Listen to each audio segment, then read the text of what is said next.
Many years back, I stood on this same pulpit and I gave you some information from the Lord concerning those who are members of Mountain of Fire and Miracles Ministry.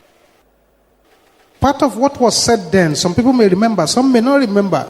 The members of the Mountain of Fire and Miracles Ministry are supposed to be the richest Christians around. That was some time ago that was said. For those who were able to key in into what was said at that time, they are all rejoicing now. I'm here again, and I want you to listen to me very carefully to bring you information as directed by the Lord. I took quite a few complaints to the Lord about our members. And the Lord said, His promise that members of this fellowship will be the richest around is still valid. But He said, there are things that we must teach you, which some of us know, some don't understand, some are struggling to know. And part of the reason why some people are wallowing in abject poverty and they fail at the edge of great financial breakthroughs is what we're going to start teaching now. And we're going to teach it in series.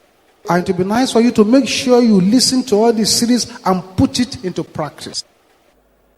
So I'm going to title it, Givers, Get, Keepers, Lose.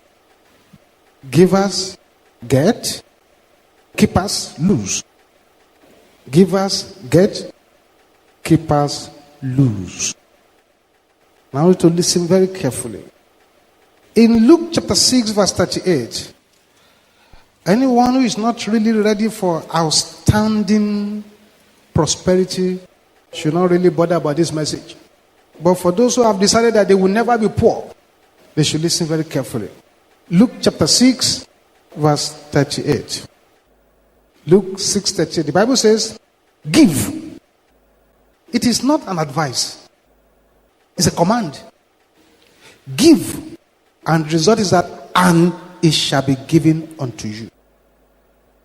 Everything starts with the give. All other things, they are attachment to the give. Give, and it shall be given unto you. Good measure. Pressed down. That is concentrated and shaken together and running over. Shall fellow men, give unto your bosom. For with the measure that which you measure without, it shall be measured to you again. The measure with which you give is what shall come to you. Give, the Bible says, and it shall be given unto you. The reverse is also true. Keep, and it shall not be given unto you. There are plenty of people sitting down here tonight that if they have been following these principles, they will have been one of the richest people in the whole of this country of Africa. But they listen to the sermon of the devil, and now there is trouble.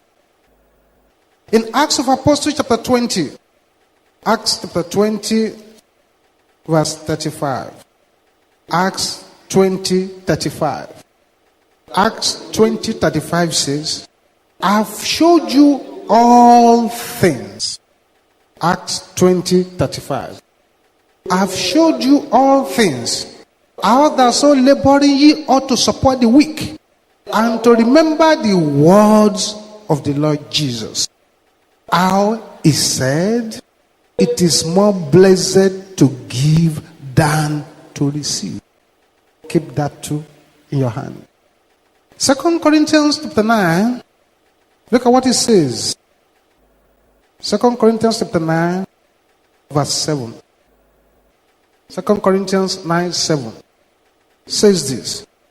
Every man according as he purposeth in his heart, so let him give, not grudgingly or of necessity, for God loveth a cheerful giver.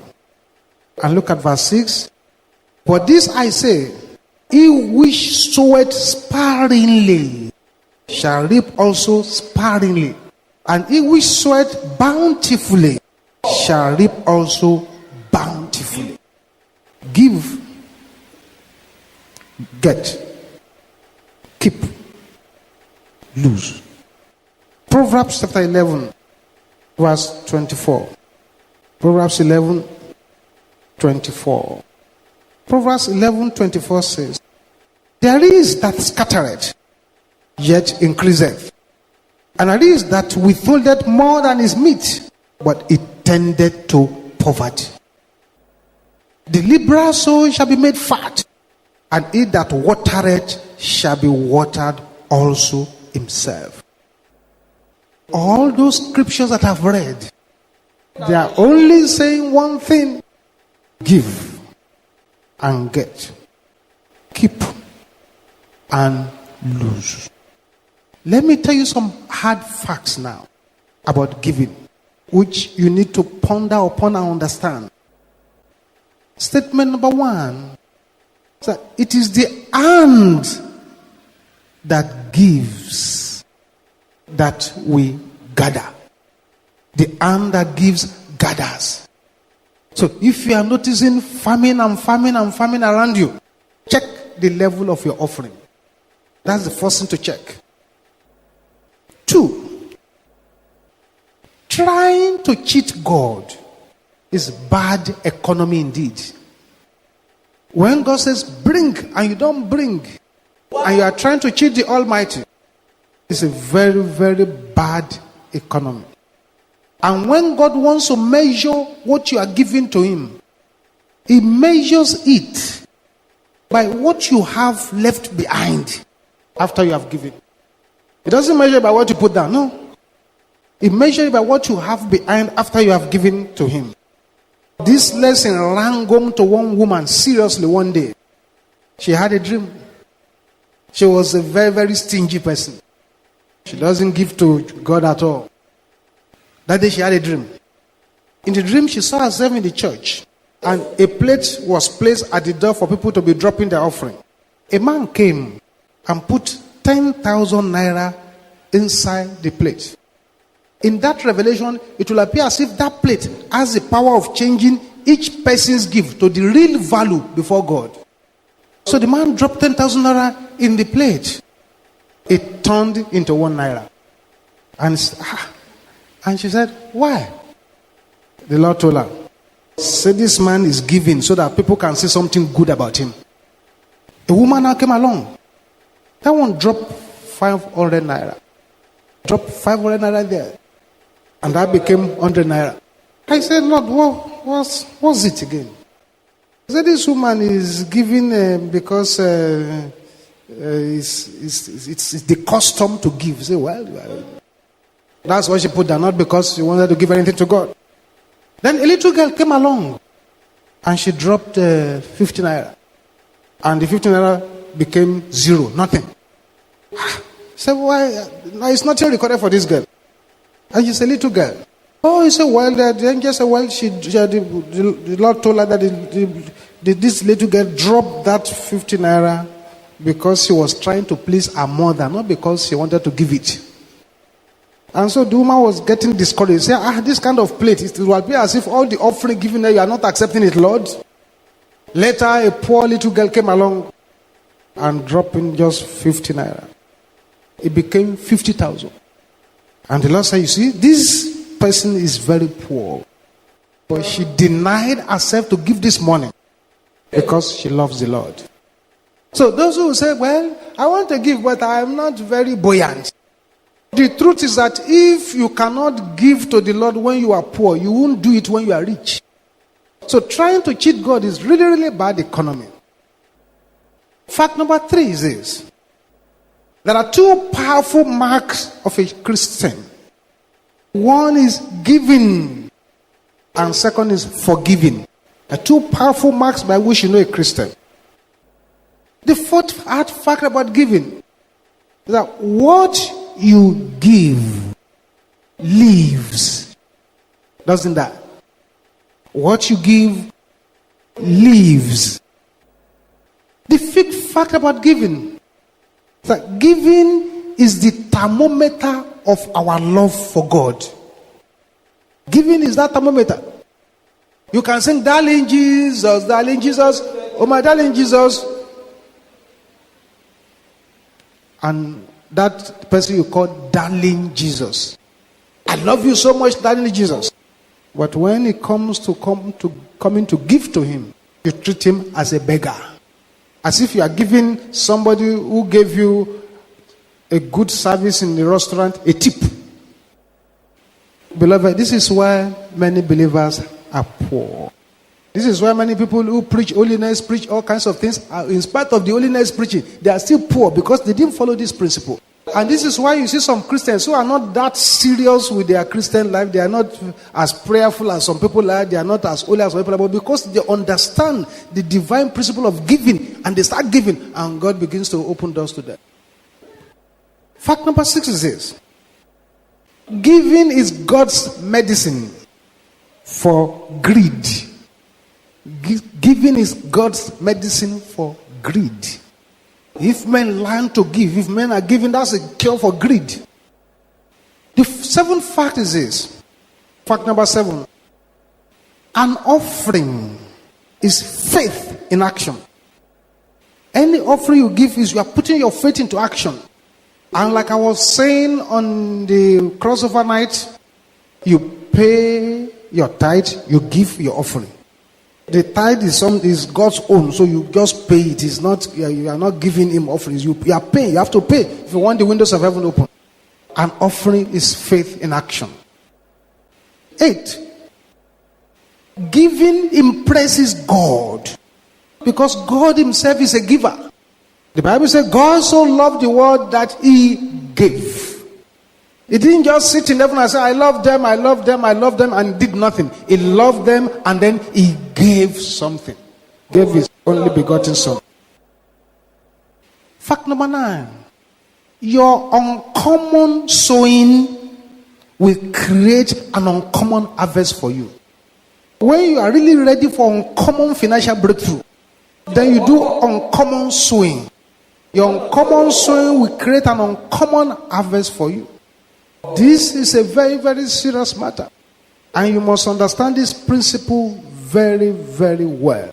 So that it will be clear to your spirit man. It will be very clear and glaring to you what you should do. 10. Giving is a divine characteristic. And those who do it are being godlike in operation. Giving is a divine characteristic. Those who do it, they are being godlike in operation. Fact number 11 is this. God promises to respond to giving. He said, give and it shall be given unto you. Give and get, keep and lose. 12. Your giving is your love in action. That's your love in action. You show that you love the Lord and you put that love now into action. They took a contribution in one church because they wanted to build. There's a poor little girl there. She cried and cried. Said, what do I give now? Then she remembered that they willed a golden ring to her. That's the only thing that their rich ancestor, the great-grandfather willed to her. And she kept it to her heart. It was a lot of money, that gold ring. So since she didn't have money to give, so she put in the golden ring into the offering box. And they took the offering. By the time they collected the offering, they found that they had enough to do what they wanted to do without the ring. So the pastor now called her and said, sorry, we have enough money. So you don't have to contribute this expensive ring. You can have it back. She snapped at the pastor in anger. Said, Pastor, I did not give that ring to you. I gave it to God. Give it back to him. Many present day believers will have said, thank you very much. And that will have blocked our blessings. That young lady became one of the greatest women of God. 13. God treasures the giver. God treasures the giver. Once you are a giver, God sees you as a treasure. And there are many, many tragedies, many, many terrible things that will just fly over you, to fly over the person. One day, when we were in Old Jabba Road, one brother was sharing an unfortunate testimony. He had learned his lesson the hard way. Anytime they are giving offering, never gives anything. He said, why should I put my money down? He will never give anything. So he prayed. God gave him a better job than the one he was doing. That job he was made, they will not pay them till about 3 months. Meanwhile, what he had in saving, he had used it up for those 3 months. And at the end of the 3 months, they gave him a fat salary. Remember, this is a long time ago. We're talking about 1990. Give him a fat, very fat salary. And he was already rejoicing and planning what to do with it. And he thought he was very clever. He arranged the money inside his stockings and wore his shoes. So that, no, there is no way he could lose the money. He took the bus. Immediately he got down from that bus that day. Some area boys just faced him and said, you have to give us something. He said, I don't have anything. He said, there's nothing here. So you don't have anything? Yeah, I don't have anything. It's okay. Do you agree that if we search your pocket and we don't find anything, we find something that will take it? Yes, you can search the pocket. So they searched the first pocket, didn't say anything. They searched the second pocket, didn't say anything. And they were already going to say, go. I said, look, there is swollen stockings here. So, do you have elephantiasis? At that level, it was shaking. They cleared his leg from the ground. Took off his shoes. Money poured down. They took every kobo. He cried in the bus stop until his voice went hoarse. So he came to give testimony that those who wanted to copy him should not copy him. Why did God not protect him? He was not a giver. 14. The treasures you keep in heaven is laid up. The treasures you keep on earth is laid down. The one in heaven is laid up. The one on earth is laid down. Fact number 15. If you are a lazy giver, you will be a lazy receiver. That is, the lazy way in which you are giving is the lazy way to be returned to you. These are hard facts, principles that we must understand and follow. 16. There are 3 kinds of giving. 3 kinds of giving. There is what we call grudge giving. Those who hate to give, but they're just giving it grudgingly. Grudge giving. There is duty giving. I ought to give, that's why I'm giving. But there is thanksgiving. That is, I want to give, and that's why I am giving. You will have had plenty of testimonies from the pulpit here of people who say, well, that day they said we should give towards something. I gave everything I had, and within a few days, a few hours, they receive abundance. These are the principles that we don't practice, and then there is plenty of poverty. Fact number 17. If you want to change what you are getting from heaven, then change what you are giving. If you want to change what you are getting from heaven, you to change what you are giving. It's a fact. 18. You have to sow before you can reap. That's what the Bible is explaining. A lot of people are asking for this breakthrough, that breakthrough, but they don't want to sow anything. How would they reap? Some even are talking to others to give, but they themselves, they don't give. 19. Fact number 19. There was never a person in the Bible who gave and did not receive more than he gave. No, there is no example in the Word of God who gave and never received more than he gave. Again, re-emphasizing the principles that I've been saying. It's givers that get, keepers don't get. That's what I've been saying since. 20. Fact number 20. Nothing that you have not given away that will ever really be yours. You've never given it away. It will never be yours. But when you begin to give, more and more and more will come back. If I stand just here now and I stop this message where it is now, and I decide to begin to share my own testimony since I was in school till now, and how the Lord has blessed me through the principle of giving, we'll be here till midnight.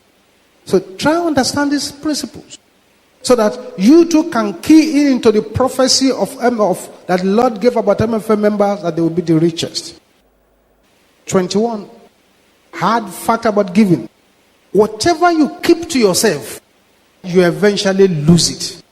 But what you give to the Lord, you keep it forever. Whatsoever you keep to yourself, you lose. But whatsoever you give to the Lord, you keep it forever. Principle and fact number 22. If you sow much, you reap much. If you sow little, you reap little. Sow much, reap much. Sow little, reap little. These are facts of life and facts of scripture. 23. The more we give of anything to God, the more we shall get back. The more we give of anything to God, the more we get back. As you give out, you get more. 24. Given is therefore through having. Giving is then through having. That's what you have something truly. Fact number 25. We are rich only through what we give, and poor only through what we refuse and keep. That's number 25. Fact number 26. The Dead Sea is the Dead Sea because it continually receives and never gives. The Dead Sea is the Dead Sea because it's continually receiving, but it doesn't give anything out. That's why it's dead. They call it Dead Sea. In the Dead Sea, no animal is living there. No life. If you go to our sea here, you find fishes, you find sharks, you find serpents, you find whales. But Dead Sea, nothing. Everything dead. Because it receives, but it never gives. It is the same thing, beloved. When you receive and you never give, you become dead. 27. Giving opens uncommon doors. 27. Giving opens uncommon doors. We're in a new year now, and many of us want doors to open to us of their own accord. You want doors to open of their own accords? One thing that will open that door is your giving. It will open the doors to you. All those who were mightily blessed in the Bible were men and women who first of all went out of their ways to go and be a blessing to others. If the widow of Zarephath was a stingy woman, when Elijah came and said, well, can you bring me a cup of some water? As the woman was going, and a morsel of bread in your hand. So that's the last one, man of God. We want to eat it and die. So, but I will bring it. And Elijah told him the thing will never dry up. Our giving opened uncommon doors. Peter was already planning to go home. He had fished all night and caught nothing. And his temper must already be very bad. Very frustrating to walk all night and get nothing. And all of a sudden somebody came and said, let me borrow your boat. And he gave his boat. He went out of his way to be a blessing. He gave something. And what happened? Uncommon doors were opened unto him. I pray that the Lord will open your understanding in the name of Jesus. 28.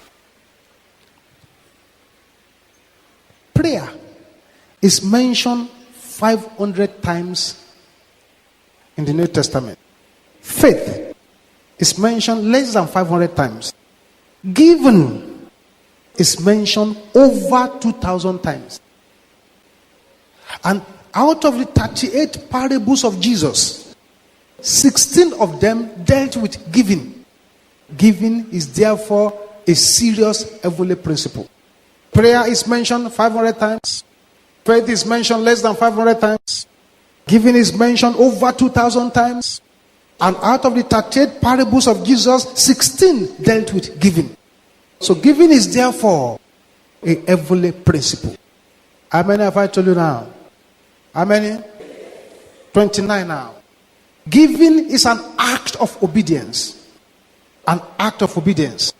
And when you want to obey the Lord, you don't consider your convenience.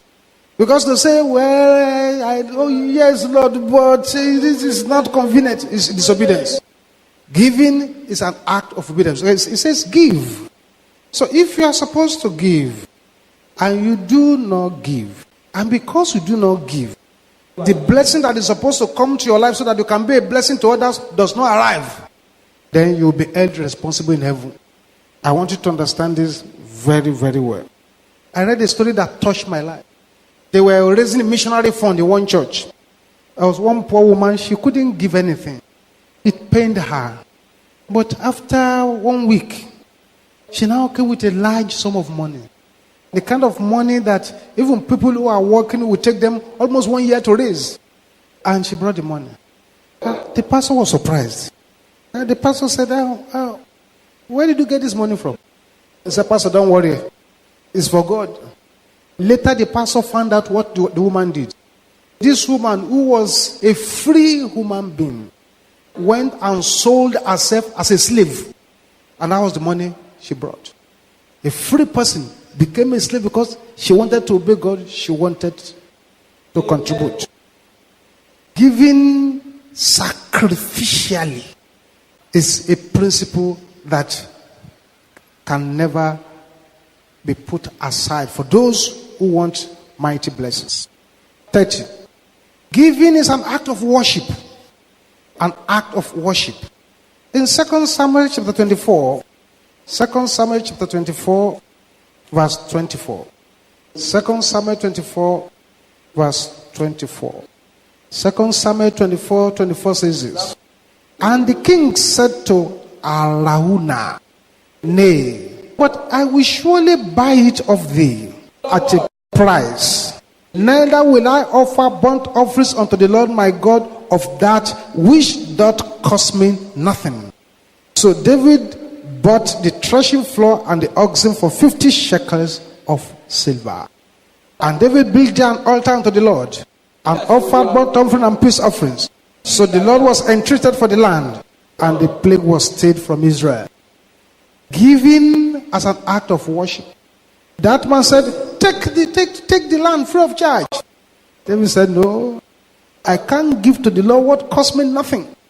He paid for it. You see, these Old Testament saints, they understood the principle we're talking about, which we of these days never seem to understand. A lot of people are holding tight to what they should not be holding tight. Many are keeping so much money in their hands while the work of God is suffering. But you see, a day will come and they will put money in that hand. You cannot even hold it. So they sign the check, you can't sign any check anymore. What we count is what you laid up as a treasure in heaven. 31. Giving is not a contribution. It is an investment. You are making an investment. You may not realize it, but it is an investment you are making. And that investment is for eternity. It's for eternity. I know there are people who are already listening to me tonight who will leave this place with a promise. I must do something that is uncommon so that I too can have uncommon breakthroughs. 32. In order to have great opportunities, you must make an uncommon, you must do an uncommon sowing. Plant your money in order to have great opportunities. I want you to understand this very, very, very well, so that you know where you are going, and you'll be able to understand these eternal principles which never changes. Never changes.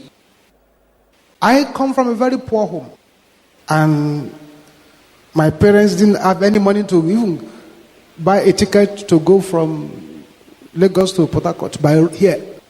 But the first money I made in my life, it looked so big that time. Gathered it together. I took it to the pastor. Said, Daddy, Take. He looked at the money and said, where did you get this? That's the first money I made. He said, kneel down. I didn't know that the man of God was broke when I gave that money. I didn't know there were people even crying on his neck. I just took the thing there. Brothers and sisters, the prayer he prayed for me was a very serious matter that day. It was as if he was praying deliverance on my head. And I saw the effect. Do an uncommon swing. See what the Lord will do. 33. Your money that you give to God is a seed. Is a seed. That's 33. A seed. A seed is a tiny beginning with a huge future. So that's why some people say, I saw this as a seed. I saw that as a seed. That's why some people talk about seed offering. But the mistake most of us make about seed offerings is that we give things that don't really hurt us. Give things that does not hurt you, and you say, I sowed a seed. No, that's not a seed. 34. You cannot outgive God.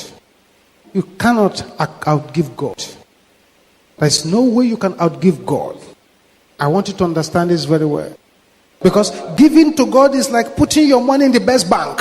And God, as an economist, will entrust larger gifts to those who use the smaller one well. He will entrust larger gifts to you. 35. One great reason for Christian poverty is stinginess towards God. Stinginess towards God. Stinginess towards God.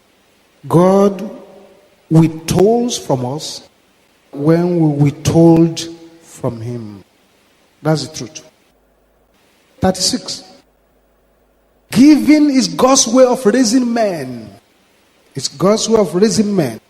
When you give towards the things of God, somebody goes now to go and preach somewhere else with that contribution, and things will begin to happen. We've declared this year, for example, year of evangelism. Somebody just say, okay, I want to preach 2 million tracts. I want to preach 3 million tracts. You never know what one single tract can do in a person's life. 37. Giving should be done as you will do it. If Jesus Christ is the usher standing at your front, that's how you should do it. As if Jesus is the one who will come and do it. Point number 38. He who gives quickly gives twice. Somebody who gives very quickly, when they say give, you quickly do it. You don't start thinking and meditating and roaming around with your heart and calculating. You have given twice. Those of you who understand a little bit about clothes and dresses, you might have heard the name of one man called Douglas. Douglas was one of the best shoemakers in the world. But how did he start? It was at a service like this, and they took an offering for something. He had only $1. Just one. And what did he do? He broke it into two, contributed half of it, kept 50 cents in his pocket, kept the half in his pocket. And then he got home, and he got a letter of interview. He's been looking for a job. He didn't find one. He got a letter of interview to somewhere to go and start a job.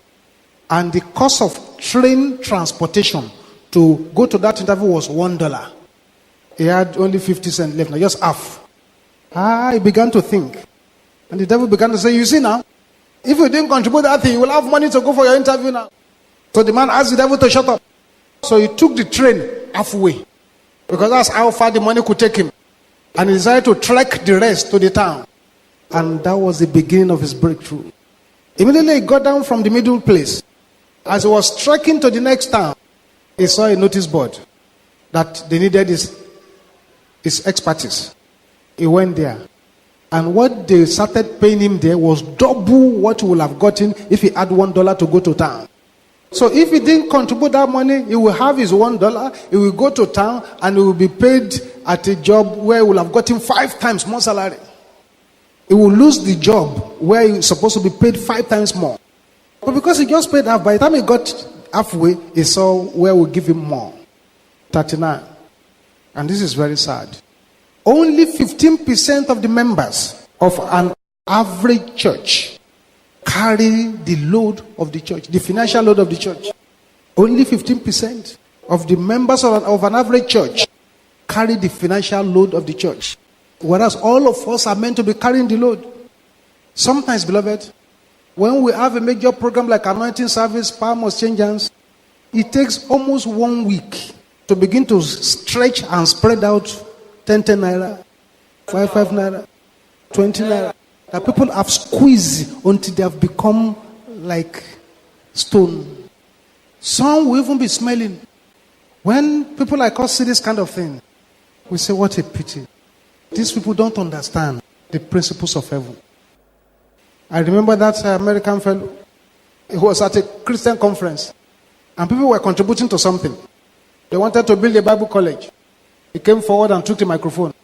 He said, brethren, I'm a giver by the grace of God. I know God will bless all of us. But I don't want to get all the blessing. So I want to give you an opportunity. Say, please, I beg you to contribute. Say, because whatever you contribute, I will double it. He was begging them, please contribute. I will double it. That fellow became one of the richest men on this globe. Number 40. We all pay tithes, either to God or to Pharaoh. So if you don't pay your tithe to God, things like adversity, unemployment will begin to take these things away. And it's a tragedy. It's tragedy. In the history of the church that I have read personally, the only church I have read where 100% all members are paying tithes. All the members of that church, they were lepers. They were all paying tithes. Beloved, I want you to make up your mind. As many as I say, I don't have much. If you are not generous when you are poor, you will never be if you became rich. And God sees your heart. He knows that this thing you are asking for, if it gets to your hand, you will not serve him with it. So he's not willing to entrust his riches unto you. Because he said, he who is faithful in little is faithful in much. If we claim that we belong to God, it is logical that everything we have belongs to him. So when we are giving to God, all we are doing is that we're just taking our hands off what belongs to him. Some of us are cheating God. We are calling it economy. When you take what God does not want you to have, he will take what you are supposed to have. If he says, give me 10%, and you don't give him the 10%, he will take the 100%. And you say, but my salary is small. That's why you should even pay more, so that you can sow more seed and get more harvest. So the way you use your money shows what you think of the Lord your God. And those who pay their tithes correctly, they know the blessing God gives.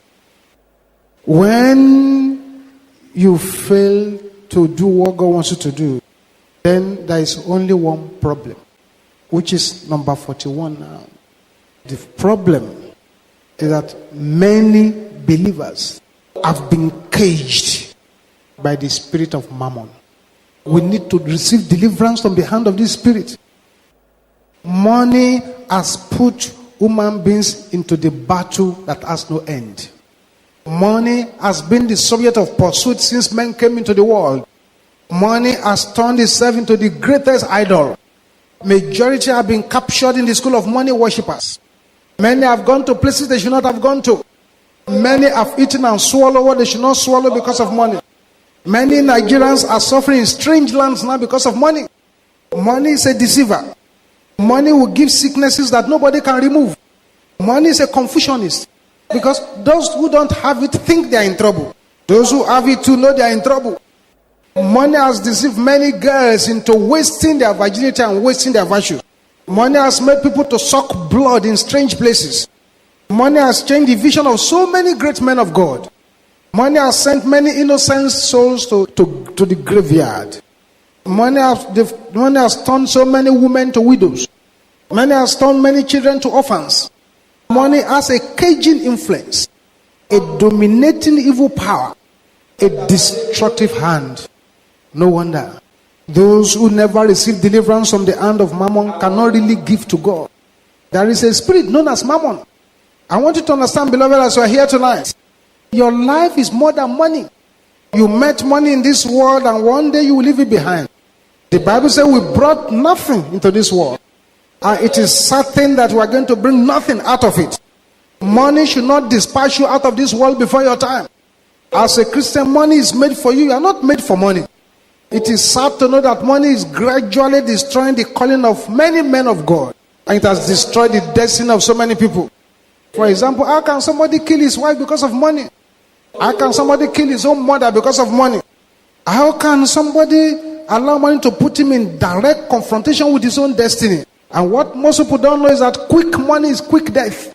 But as a Christian, you are supposed to be hardworking, sincere, and get the blessing of the Lord. You cannot order the sun to rise before its time. Christians don't do wrong things to get money, because you and your generation, you will regret it. And there has never been any peace in the wrong money. Money has a voice. To listen to his voice is to marry a cobra. Money is strong and deceitful. It controls fools and makes them to do all kinds of evil. Money has deceived kings, has confused nations, has converted people to murderers, separated friends and relatives, removed trust from so many lives, sent millions to hellfire. Money has removed shame from the world. So the bottom line, beloved, what you are saying is this: money that does not come from God is not a blessing. There is a spiritual force behind money. So as a believer then, your key passage is in Romans chapter 12. Romans 12. Romans 12 verse 1. I beseech you therefore, brethren, by the mercies of God, that ye present your bodies a living sacrifice, holy, acceptable unto God, which is your reasonable service. And be not conformed to this world, but be ye transformed by the renewal of your mind, that ye may prove that which is good and acceptable and perfect will of God. Your consecration to the Lord determines the kind of Christian you are. When you are already a sacrifice on the altar of God, then whatsoever is your possession too is part of the sacrifice. I see that the problem of most Christians is that they have not really given themselves completely on the altar of sacrifice. And it's a shame and a disgrace that this principle of sacrifice is not clear to many of us. When you give your all on the altar, your talent, your voice, everything you have is on the altar. Your money too automatically is on the altar. Then you will not need this kind of message, because you're already on the altar of God. Sacrifices have no power over the priest. They are already dead. We cannot sacrifice money to the Lord and his work if we ourselves were not already a sacrificial lamb on his altar. Matthew chapter 27. There's somebody there who pursued money. Let us see what happened at the end of the day. Matthew chapter 27. 27 from verse 3. Matthew 27, 3. Then Judas, when he had betrayed him, when he saw that he was condemned, repented himself, and brought again the 30 pieces of silver to the chief priests and elders, saying, I have sinned in that I have betrayed the innocent blood. And he said, what is that to us? Sit down to that. The money was useless to him now. He discovered it too late. I pray that the Lord will help you to key into what we're saying today. And those who are already under the grip of mammon, and you have this exaggerated importance about money. If you lose money, it's like you lose human being. Or you are those you estimate money, and you are so stingy even to God that you don't allow him to even open fresh doors onto your life. Then you need to change so you can key into God's blessings. I'd like you to bow down your heads where you are. Bow down your heads where you are. Perhaps you have been stealing from God. Perhaps you have not been faithful with God. Perhaps you have been doing your own thing your own way, and you forgot this principle of God which are unchanging. You have been stealing your tithes. You have not been faithful in your offering giving. You are asking for breakthroughs, but the seed that you need to sow, you are not sowing. Begin to ask the Lord to forgive you now, so that you can make an amend. Remember that this message is designed by the Almighty to propel you into higher ground and to put to shame every power that wants you to be in the dunghill and the dustbin. Talk to the Lord yourself now. Tell him you are sorry. If you know you have not been faithful concerning this, tell the Lord that you are sorry.